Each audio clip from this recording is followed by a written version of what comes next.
السلام علیکم۔ آج جمعرات ہے، مارچ کی 9 تاریخ۔ پاکستان میں اس وقت شام کے 7، بھارت میں 7:30 اور یہاں ہمارے اسٹوڈیوز کی گھڑیوں میں صبح کے 9 بج رہے ہیں۔ وائس آف امریکہ واشنگٹن کی اردو سروس سے میں ہوں خالد حمید، خبروں کے ایک بلیٹن کے ساتھ۔ امریکہ نے پاکستان سے کہا ہے کہ وہ معاشی بحران سے نمٹنے کے لیے بین الاقوامی مالیاتی ادارے IMF کے ساتھ طے کردہ اصلاحات کو مکمل کرنے کا عمل جاری رکھے اور ملک میں جاری سیاسی تناؤ کے تناظر میں تمام فریقین تحمل کا مظاہرہ کریں۔ امریکی محکمہ خارجہ کے ترجمان نیڈ پرائس نے ہفتہ وار پریس بریفنگ کے دوران وائس آف امریکہ کے ایک سوال کے جواب میں کہا کہ IMF کی فنڈنگ کا راستہ کھولنے کے لیے بالآخر پاکستان کو ہی اقدامات کرنے ہوں گے۔ پاکستان اور امریکہ کے تعلقات پر بات کرتے ہوئے نیڈ پرائس نے کہا کہ جب بات اقتصادی، سیکیورٹی اور سیاسی چیلنجز کی ہو تو امریکہ پاکستان کے عوام اور اپنے پاکستانی ہم منصبوں کا شراکت دار بننے کے لیے تیار ہے۔ لاہور میں PTI ورکرز اور پولیس کے درمیان تصادم پر تبصرہ کرتے ہوئے نیڈ پرائس نے کہا کہ ہم لاہور میں جھڑپوں کے بارے میں آگاہ ہیں اور ہم سب کو تحمل کا مظاہرہ کرنے کی ترغیب دیتے ہیں۔ ان کے بقول دنیا بھر کے شہریوں کے عالمی حقوق کو برقرار رکھنے کی اہمیت اور پرامن اجتماع کا حق پاکستان سمیت دنیا بھر میں ہمارے ہم منصبوں کے ساتھ بحث کا ایک مستقل موضوع ہے۔ پاکستان کی اعلیٰ سیاسی اور عسکری قیادت بڑھتی ہوئی دہشت گردانہ کارروائیوں کو ملک کے لیے شدید خطرہ قرار دیتی ہے، لیکن اس سے نمٹنے کے لیے حکومت کی طرف سے تاحال کوئی جامع پالیسی سامنے نہیں لائی گئی ہے۔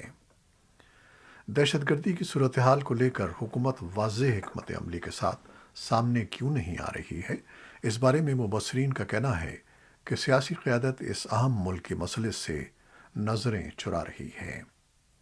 حکومت کی اس عدم سنجیدگی پر عوامی سطح پر تشویش پائی جاتی ہے اور اتحادی جماعتیں بھی اس پر تحفظات کا اظہار کر رہی ہیں۔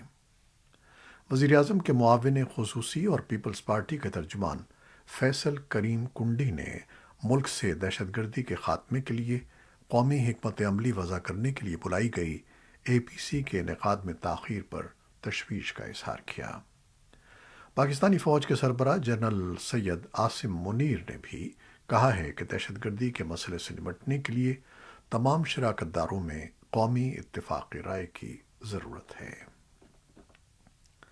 پاکستان کی پہلی ڈیجیٹل مردم شماری کا آغاز 1 مارچ سے ہو چکا ہے اور حکام کی جانب سے بارہا یقین دہانیوں کے باوجود اس میں مبینہ جانبداری اور شفافیت نہ ہونے سے متعلق بھی شکایتیں اٹھائی جا رہی ہیں۔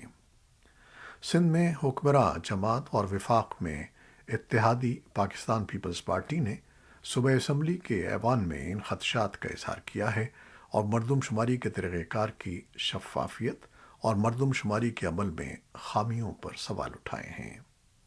سندھ حکومت کا اصرار ہے کہ روزانہ کی بنیاد پر کی جانے والی مردم شماری اور خانہ شماری کی تفصیلات صوبائی حکومت کے ساتھ شیئر کی جائیں۔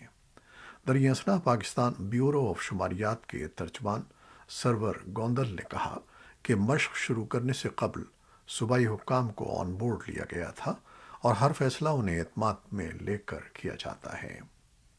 ادھر ماہرین کا کہنا ہے کہ مردم شماری کے عمل میں کئی طریقہ کار سے متعلق خامیاں موجود ہیں جنہیں دور کر کے اسے مزید شفاف بنایا جا سکتا ہے۔ لاہور ہائی کورٹ نے پاکستان تحریک انصاف کے چیئرمین اور سابق وزیر اعظم عمران خان کی تقاریر نشر کرنے پر پابندی کا حکم معطل کر دیا ہے۔ Pakistan electronic media regulatory authority PEMRA نے حال ہی میں ایک حکم نامے کے ذریعے عمران خان کی میڈیا پر تقاریر نشر کرنے پر پابندی عائد کی تھی۔ مقامی میڈیا کے مطابق لاہور ہائی کورٹ نے جمعرات کو پیمرا کی پابندی کو معطل کرتے ہوئے معاملہ فل بینچ کو بھیج دیا ہے۔ لاہور ہائی کورٹ کا فل بینچ اب اس معاملے کی سماعت 13 مارچ کو کرے گا۔ پاکستان کے صوبہ خیبر پختونخوا کے قبائلی ضلع شمالی وزیرستان اور جنوبی ضلع ڈیرہ اسماعیل خان میں ایک بار پھر تشدد کے واقعات میں اضافہ دیکھنے میں آ رہا ہے۔ شمالی وزیرستان میں حکام نے ایک روز قبل دو مختلف کارروائیوں میں 9 مبینہ عسکریت پسندوں کو ہلاک کرنے کا دعویٰ کیا تھا، جبکہ اسی روز جنوبی ضلع ڈیرہ اسماعیل خان میں عسکریت پسندوں نے مردم شماری میں سیکیورٹی کے فرائض سر انجام دینے والے پولیس اہلکاروں پر فائرنگ کر کے ایک اہلکار کو ہلاک اور 3 کو زخمی کر دیا۔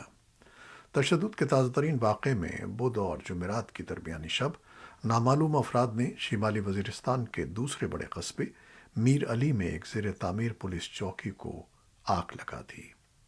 خیبر پختونخوا پولیس کے انسپکٹر جنرل اختر حیات گنڈاپور نے صحافیوں کے ساتھ بات چیت میں کہا ہے کہ خیبر پختونخوا میں اس وقت دہشت گردی کے واقعات کے نتیجے میں سن 2008 اور 9 جیسی صورتحال پیدا ہوئی ہے، جس سے نمٹنے کے لیے بھرپور اقدامات کیے جا رہے ہیں۔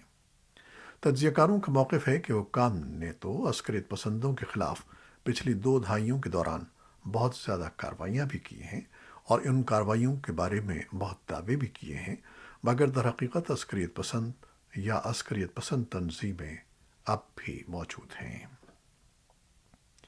امریکی محکمہ انٹیلیجنس کی سالانہ رپورٹ میں بھارت، چین اور پاک بھارت کشیدگی میں اضافے کے خدشات ظاہر کیے جا رہے ہیں اور کہا گیا ہے کہ اگر کشیدگی بہت زیادہ بڑھتی ہے تو وہ جنگ کی صورت بھی اختیار کر سکتی ہے۔ رپورٹ کے مطابق سن 2020 میں گولوان وادی میں بھارت اور چین کے درمیان خونی تصادم کے بعد پیدا ہونے والی کشیدگی کے آئندہ بھی برقرار رہنے کا اندیشہ ہے۔ رپورٹ میں کہا گیا ہے کہ چین اور پاکستان کے ساتھ بھارت کی ممکنہ لڑائی کے نتائج کے حوالے سے امریکہ کو اس جانب فوری طور پر توجہ مبذول کرنی چاہیے۔ رپورٹ کے مطابق اگر پاکستان کی سرزمین سے سرگرم گروپوں کی جانب سے بھارت کے خلاف دہشت گرد حملے ہوتے ہیں یا بھارت کے زیر انتظام کشمیر میں تشدد پھوٹ پڑتا ہے تو نریندر مودی کی زیر قیادت حکومت کی جانب سے مسلح جواب دینے کے امکانات پہلے کے مقابلے میں زیادہ ہیں۔ اس بارے میں پاکستانی دفتر خارجہ کا کہنا ہے کہ پاکستان خود دہشت گردی کا شکار ہے۔ وہ جنوبی ایشیا میں امن اور مذاکرات کی وکالت کرتا رہا ہے۔ خطے میں امن اور دوستی پاکستانی خارجہ پالیسی کی بنیاد ہے۔ پاکستان بھارت کے ساتھ جموں و کشمیر سمیت تمام ایشوز پر نتیجہ خیز مذاکرات کے حق میں ہے، لیکن افسوس کی بات یہ ہے کہ بھارت کے مبینہ معاندانہ رویے کی وجہ سے ایسا ماحول نہیں بن پا رہا ہے۔ بھارت مذاکرات کے لیے ماحول سازگار نہ کرنے کا الزام پاکستان پر عائد کرتا ہے۔ نئی دہلی کے تجزیہ کاروں کا کہنا ہے کہ امریکی رپورٹ کو نظر انداز نہیں کیا جا سکتا۔ طالبان صوبائی حکام نے تصدیق کی ہے کہ صوبے بلخ کے گورنر داؤد مزمل آج جمعرات کی صبح 9 بج کے قریب ایک دھماکے میں ہلاک ہو گئے ہیں۔ طالبان بلخ پولیس کے ترجمان آصف وزیری نے وائس آف امریکہ کو بتایا کہ دھماکہ بلخ کے گورنر کی دفتر کی دوسری منزل میں ہوا، جس میں عام شہری بھی مارے گئے۔ طالبان حکومت کے ترجمان ذبیح اللہ مجاہد نے بھی ایک ٹویٹ میں داؤد مزمل کی ہلاکت کی تصدیق کی ہے۔ ایک اور ذریعے نے وائس آف امریکہ کو بتایا کہ دھماکہ خودکش حملے کی وجہ سے ہوا۔ بلخ ہسپتال کے ڈاکٹروں نے صحافیوں کو بتایا کہ دھماکے کی جگہ سے 7 زخمیوں کو ہسپتال لایا گیا ہے۔ ابھی تک کسی نے دھماکے کی ذمہ داری قبول نہیں کی ہے۔ اقوام متحدہ کے ترقیاتی پروگرام UNDP کا کہنا ہے کہ افغان کاروباری خواتین 16 مارچ کو اقوام متحدہ کے تعاون سے دبئی میں 3 روزہ نمائش کا انعقاد کریں گی۔ دبئی کا بین الاقوامی تجارتی میلہ 16 سے 18 مارچ تک منعقد ہوگا۔ افغان خواتین اس دوران اپنی کاروباری صلاحیتوں، ہنر اور افغان فن و ثقافت کا مظاہرہ کریں گی۔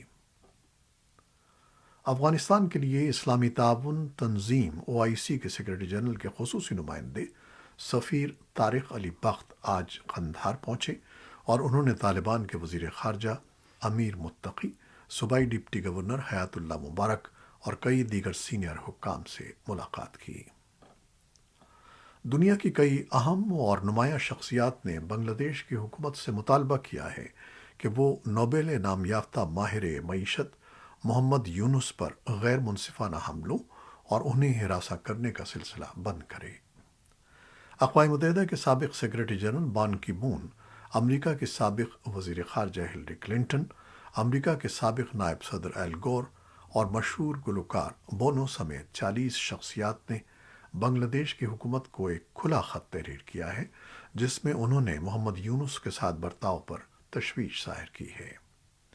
محمد یونس کے قائم کردہ مائکرو فائنانس بینک کو لاکھوں بنگلہ دیشیوں کو غربت سے نکالنے کا کریڈٹ دیا جاتا ہے، لیکن یونس اور ان کے قائم کردہ ادارے گزشتہ کئی برسوں سے وزیر اعظم شیخ حسینہ واجد کی حکومت کے زیر اعتاب ہیں اور ان کے خلاف کرپشن سے متعلق مختلف الزامات پر تحقیقات جاری ہیں۔ امریکی محکمہ خارجہ نے بدھ کے روز ان خواتین اور لڑکیوں کو اعزاز سے نوازا جنہوں نے ایران میں مظاہروں کی قیادت کی۔ وائٹ ہاؤس کی ایک تقریب میں بین الاقوامی خواتین کو جرأت کا مظاہرہ کرنے پر ایوارڈ سے نوازا گیا۔ اعزاز پانے والے 11 افراد کے علاوہ اس سال محکمہ خارجہ نے سابق وزیر خارجہ میڈلین البرائٹ کے نام سے منسوب ایک نئے گروپ ایوارڈ کا اعلان کیا۔ وزیر خارجہ اینٹنی بلنکن نے کہا کہ کچھ علاقوں میں کام کرنے والی دوسری خواتین بھی ہیں جن کا ہم انفرادی طور پر نام نہیں لے سکتے، کیونکہ یہ تشہیر انہیں اور بھی زیادہ خطرے میں ڈال سکتی ہے، لہذا ہم نے ان کا احترام کا ایک اور نیا طریقہ تلاش کیا ہے۔ یہ ایوارڈ ان خواتین اور لڑکیوں کے کام کو خراج تحسین پیش کرتا ہے جنہوں نے گزشتہ سال مہسا امینی کی پولیس کی حراست میں موت کے بعد احتجاج کیا تھا۔ اقوام متحدہ میں امریکی سفیر تھامس گرین فیلڈ نے مظاہروں پر ایران کے رد عمل پر روشنی ڈالی، جس میں دسیوں ہزاروں افراد کو گرفتار کیا گیا اور کچھ خونی کریک ڈاؤن میں مارے گئے۔ انہوں نے عالمی برادری سے مطالبہ کیا کہ وہ ایرانی حکومت کے جبر و تشدد کی مذمت کرے۔ تھامس گرین فیلڈ نے کہا کہ ایران بھر کی تمام خواتین اور لڑکیاں یہ جان لیں کہ ہم خواتین زندگی اور آزادی کے لیے آپ کی لڑائی میں آپ کے ساتھ کھڑی رہیں گی۔ یوکرینی حکام نے اطلاع دی ہے کہ جمعرات کو ملک کے متعدد حصوں میں روسی میزائل حملے ہوئے ہیں جن میں کم از کم 8 افراد ہلاک ہو گئے ہیں۔ یوکرین کی فوج کا کہنا تھا کہ اس نے روس کی طرف سے داغے گئے 81 میزائلوں میں سے 34 کو مار گرایا اور روسی افواج کے زیر استعمال 4 ایرانی ساختہ ڈرون بھی مار گرائے۔ مغربی لویف علاقے کے گورنر نے بتایا کہ ایک میزائل رہائشی علاقے پر گرنے سے وہاں 4 افراد ہلاک ہو گئے۔ دنیپرو پروتسک میں حکام نے بتایا کہ روسی حملوں میں ایک شخص ہلاک اور 2 زخمی ہوئے۔ اوڈیشہ کے علاقے کے گورنر میکسم مارچینکو نے کہا کہ روسی میزائلوں نے توانائی کے بنیادی ڈھانچے کو نشانہ بنایا اور وہاں بجلی منقطع ہے۔ مارچینکو نے یہ بھی کہا کہ حملوں سے رہائشی عمارتوں کو نقصان پہنچا لیکن کوئی جانی نقصان نہیں ہوا۔ خارکیف میں علاقائی گورنر اولیا سینوبوف نے کہا کہ 15 روسی حملے شہر اور اس کے آس پاس کے علاقے میں ہوئے ہیں، جن میں بنیادی ڈھانچے کی اہم سہولیات شامل تھیں۔ یوکرین کے دارالحکومت کیف کو بھی نشانہ بنایا گیا۔ یوکرین کے صدر ولادیمیر زیلنسکی نے بدھ کو T V news channel CNN پر نشر ہونے والے ایک انٹرویو میں کہا کہ انہوں نے امریکی ایوان کے اسپیکر مسٹر کیون میکارتھی کو کیف کا دورہ کرنے کی دعوت دی ہے تاکہ وہ صورتحال کا خود جائزہ لے سکیں۔ اسرائیلی فورسز نے جمعرات کو مغربی کنارے کے شہر جنین کے قریب ایک فلسطینی گاؤں پر چھاپہ مارا، جس میں اسلامی جہاد کے 3 عسکریت پسندوں کو ہلاک کر دیا گیا، جن کے بارے میں ان کے بقول اس علاقے میں فائرنگ کے حملے کا شبہ تھا۔ ایک اسرائیلی بیان میں کہا گیا ہے کہ مسلح افراد نے اپنی کار سے اس وقت فائرنگ کی جب اسرائیلی فورسز علاقے میں داخل ہوئیں۔ اس میں کہا گیا کہ اسلامی جہاد کے 2 ارکان بھی مارے گئے۔ اس کے علاوہ ایک مسلح مشتبہ شخص بھی ہلاک ہوا ہے۔ جبہ وہ جگہ ہے جہاں جنوری میں اسلامی جہاد کے 2 مسلح افراد مارے گئے تھے۔ وہاں مختلف دھڑوں اور مسلح عسکریت پسندوں کی ایک بڑی جماعت کی موجودگی ہے اور جمعرات کو مارے گئے تینوں افراد کی آخری رسومات کے لیے جمع ہونے والے سوگواروں نے کہا کہ چھاپے انہیں نہیں روکیں گے۔ فلسطینی صدر محمود عباس کے ترجمان نبیل ابو رودینہ نے وائس آف فلسطین ریڈیو کو دیے گئے ایک بیان میں اسرائیل پر فلسطینیوں کے خلاف مکمل جنگ شروع کرنے کا الزام لگایا۔ فلسطینی اتھارٹی نے اعلان کیا کہ اس نے جنین میں ایک چھاپے کے بعد جس میں 9 فلسطینی ہلاک ہوئے تھے، جنوری میں اسرائیل کے ساتھ اپنے سیکیورٹی تعاون کے معاہدے کو معطل کر دیا تھا، لیکن اسرائیلی چھاپوں سے اس پر دباؤ بڑھ رہا ہے۔ یہ واقعہ اس دن پیش آیا جب امریکی وزیر دفاع لائٹ آسٹن اور اسرائیل کا دورہ کر رہے تھے، جہاں توقع تھی کہ وہ مغربی کنارے میں بڑھتے ہوئے تشدد پر بات کریں گے۔ یہ تھیں وہ خبریں جو فیس بک لائیو پر ہم نے آپ کے لیے پیش کی۔ ہماری ویب سائٹ، یوٹیوب اور پوڈ کاسٹ پر یہ بلیٹن آپ کے لیے پوسٹ کر دیا جاتا ہے۔